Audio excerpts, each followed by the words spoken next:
আজ নীলাদ্রিকে দেখতে আসবে, তাই খুব তোড়জোড় চলছে। পাত্রপক্ষ বিশাল বড়লোক, মান সম্মানী মানুষ। ছেলেও যেন হীরের টুকরো, ইঞ্জিনিয়ার, দেখতে ঠিক রাজপুত্র। এমন সম্বন্ধ আসা সত্যি ভাগ্যের ব্যাপার। নীলাদ্রিও বা কম নাকি? একবার চোখ গেলে কেউ চোখ ফেরাতে পারে না। এমন মেয়ে, রূপে গুণে অনন্যা। লেখাপড়ায়, গান, বিতর্ক, ব্যাডমিন্টন সবেতেই পারদর্শী। সারা ঘর পুরস্কারে ভর্তি। কত গণ্যমান্য ব্যক্তির থেকে পুরস্কার পেয়েছে। মন্ত্রী, সাহিত্যিক, এমনকি রাষ্ট্রপতির হাত থেকেও পুরস্কার নিয়েছে। সব ছবি ফ্রেমবন্দি করে বসার রুমে রাখা হয়েছে। যে আসে ঘুরে ঘুরে দেখে আর প্রশংসা করে। নীলাদ্রির মা বাবার গর্বে যেন তর সয় না, কিন্তু কাউকে সেটা দেখায় না। এমন মেয়ের জন্য এমন ছেলে আসবে, সেটাই স্বাভাবিক। সবার কত জল্পনা কল্পনা। নীলাদ্রির সাথে হাসি তামাশা। দেখিস, বড়লোক বাড়ির বউ হয়ে আবার আমাদের ভুলে যাস না। বিকেলে পাত্রপক্ষ আসে। বাহ, সবাই বেশ দামি পোশাক আশাক পরে এসেছে। পারফিউমের সুবাসে ঘর ভরে গেছে। সবার চোখ যথারীতি ছবি আর পুরস্কারের দিকে। নীলাদ্রির বাবা কখন কোথায় কোন পুরস্কার পেয়েছে তা বলতে বলতে হয়রান। সবাই ভীষণ খুশি। বাহ, এ তো বেশ রূপবতী, আবার গুণীও। হ্যাঁ, এমন মেয়ে পাওয়া সত্যি ভাগ্যের ব্যাপার। আমাদের বড় বউ তো বেশ সুন্দরী। ছেলে বলেছে, বৌদির মতো সুন্দরী আর লক্ষ্মীমন্ত হলে তবেই বিয়েতে সে রাজি। নীলাদ্রি ওদের সামনে যায়, সবাইকে নমস্কার করে। অনেক জামা আছে ওর, তারপরেও সাদা মাটা পোশাক পরতেই ও বেশি ভালোবাসে। সব কিছুই রুচিসম্মত। বাসায় তো আসছে ওরা, বিয়ের সাজ তো আর সাজবে না, তাই হলুদ হালকা কাজের একটা জামা পরেছে, হালকা লিপস্টিক। বেশ লাগছে ওকে। ওকে মিতালির পাশে বসানো হয়েছে। মিতালি ছেলের দাদার বউ, বেশ সুন্দরী। দামি শাড়ি আর গয়না পরে এসেছে। একটু ভারী শরীর। সবাই প্রশ্ন করছে। মিতালি তখন বাচ্চাকে নুডলস খাওয়াতেই ব্যস্ত। ছেলের দুটো বোনও এসেছে, তারাও বেশ সুন্দরী আর দামি কাপড়ে স্টাইলিস্ট। কিন্তু প্রশ্নগুলো কেমন যেন। তুমি কি সাজতে পারো না, নাকি পছন্দ করো না? না, সাজনি তো, তাই বলছি আর কি। নীলাদ্রির মেজাজ প্রথম থেকেই খারাপ হয়ে গেল। তারপরেও আস্তে করে বলল, আমি সাজতে পারি, তবে অত বেশি সাজতে পছন্দ করি না। আর বাসায় তো আসছেন আপনারা, তাই সাজিনি। ও, তা মুখে কি কোনো টোনার মেখেছ, না অরিজিনাল কালার? এবার মিতালি মুখ খুলল। ছোটদি, এসব কি প্রশ্ন? দুই ননদে হাত টিপল। কেন বৌদি, তোমার মতো সুন্দরী আসছে তাই হিংসে হচ্ছে বুঝি? ও আমার মতো কেন হবে? ও ওর মতো। আর সুন্দরী নিয়ে গিয়ে তো সেই শোপিস বানাবে। ওরা আর কথা বাড়ালো না, সবাই খেয়ে দিয়ে চলে যায়। ছেলেকে আলাদা করে কথা বলতে বললে সে বলে, সবাই রাজি থাকলে তারও পছন্দ, আলাদা করে কথা বলার কিছুই নেই। ওরা যাওয়ার পর বাসায় কাকি পিসিরা সমালোচনায় বসে। সব ভালো ভালো দিক উঠে আসে সবার, খারাপ উঠে আসে শুধু মিতালির। কি মেয়ে, কথা বলে কেমন যেন কাটা কাটা। হিংসে আর কি, নয়তো কি। নীলাদ্রির কিন্তু কথাগুলো অন্যরকম লাগলেও খারাপ লাগেনি ওকে। বিয়ের তোড়জোড় শুরু হয়ে গেল। ওদের কিচ্ছু চাই না, তারপরেও ভালো কাপড় চোপড় দেওয়া আর ভালো ক্লাব থেকে বিয়ে দেওয়া অবশ্যই দরকার। ওদের একটা মান সম্মান আছে। 2 সপ্তাহের মধ্যে বিয়ে হয়ে গেল। বেশ ভালোভাবেই বিয়ে হলো। নীলাদ্রিদের পরিবারের বেশ ভালো আর বড় বিয়ে, কিন্তু অগ্নিদের পরিবারে এ আর এমন কি, ওদের মেয়ের বিয়েতে ওরা এর দ্বিগুণ খরচ করেছিল। বিয়ের পর নেপালে গেল হানিমুনে। কি যে সুন্দর জায়গাটা! অগ্নিও বেশ ভালো, খুব ভালোভাবে বুঝলো নীলাদ্রিকে।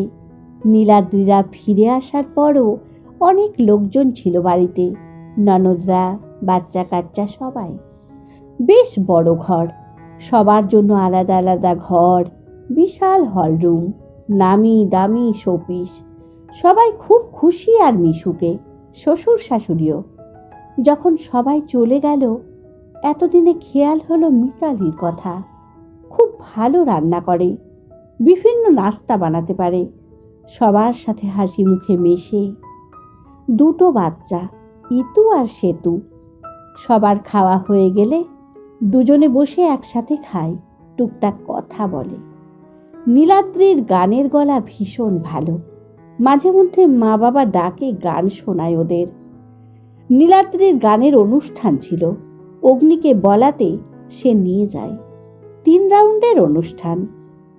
2 দিন যাওয়ার পর লাস্ট দিন যাবে বলে নীলাদ্রি দুপুরে শুয়ে রেস্ট নিচ্ছিল। অগ্নি এসে বলল, তাড়াতাড়ি রেডি হও, বড় মাসির নাকি পা ভেঙেছে, এক্ষুনি যেতে হবে। রাতে ওখান থেকে খেয়ে আসবো একেবারে। কিন্তু আজ তো আমার গানের অনুষ্ঠান আছে। তো তো মানেটা কি? আমি যাব না? ওখানে গেলে কিভাবে হবে? বাদ দাও, 2 দিন গেলে তো। আর ওরা আমাদের দাওয়াত দিয়েছে, না গেলে কেমন একটা দেখায়। আজ না গেলে তো ওরা টাকাটা দেবে না। দূর, তুমি কি এখনো টাকার জন্য গান গাইবে নাকি? আমি দেব, তোমার যা লাগে, রেডি হয়ে নাও।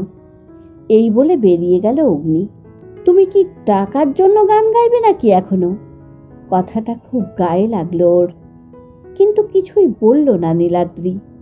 কিছুদিন পর মিতালি নাস্তা বানাচ্ছে আর নীলাদ্রি সবাইকে তা সার্ভ করছিল। ছেলেরা সবাই বসার রুমে কি একটা হিসেব মেলানো নিয়ে ভীষণ বিজি ছিল। নীলাদ্রি নাস্তা দিতে গিয়ে বলল, আমি করে দেব হিসাবটা। বাবা চোখ তুলে তাকালো, বিরক্ত হলো, কিন্তু কিছু বলল না। নীলাদ্রি আবার বলল, আমি করে দিতে পারবো হিসেবটা। এইবার বাবা বলল, আহ, তুমি কি বুঝবে এসবের? নীলাদ্রি হেসে বলল, না বোঝার কি আছে বাবা। এবার অগ্নির দাদা অনিল বলে উঠল, এই, তোর বউকে এখান থেকে সরে যেতে বলতো। অগ্নি চোখের ইশারায় বলল চলে যাওয়ার জন্য। নীলাদ্রি রান্নাঘরের দিকে যেতেই অগ্নি এসে বলল, যেখানে সেখানে ক্যাবিলিটি দেখাতে এসো না। নীলাদ্রি কিছু বলতে যাবে এমন সময় মিতালি ডাক দিল। কিছুদিন পর নীলাদ্রি রেডি হচ্ছিল। অগ্নি বলল, এত সেজে কোথায় যাচ্ছ? আর চাকরির ইন্টারভিউ আছে। ব্যাংক জবের জন্য যে এক্সাম দিয়েছিলাম, আজ ইন্টারভিউ। কই আগে বলনি তো? বলেছি, তুমি হয়তো ভুলে গেছো। আচ্ছা, বাবা মার থেকে পারমিশন নিয়েছো? মানে কিসের পারমিশন? কেন কেন মানেটা কি? ওদের থেকে পারমিশন নেবে না তুমি জব করবে কিনা? নীলাদ্রি হেসে ফেলে বলল, এখানে পারমিশনের কি আছে? আমি ইউনিভার্সিটির টপার হয়ে কি ঘরে বসে থাকবো নাকি? অগ্নি ভয়ঙ্করভাবে চিৎকার করে উঠল। ভয়ে নীলাদ্রির হাত থেকে চিরুনিটা পড়ে গেল। অগ্নি চিৎকার করতে করতে ড্রয়িং রুমে গেল। মা, বাবা, এইদিকে এসো। মা বাবা আসলে অগ্নি বলল, দেখো বাবা, এই মেয়ে তোমাদের কারোর পারমিশন না নিয়েই চাকরি করতে যাচ্ছে। মা বলল, চাকরি? কিসের চাকরি? চাকরি কেন করবে ঘরের বউ?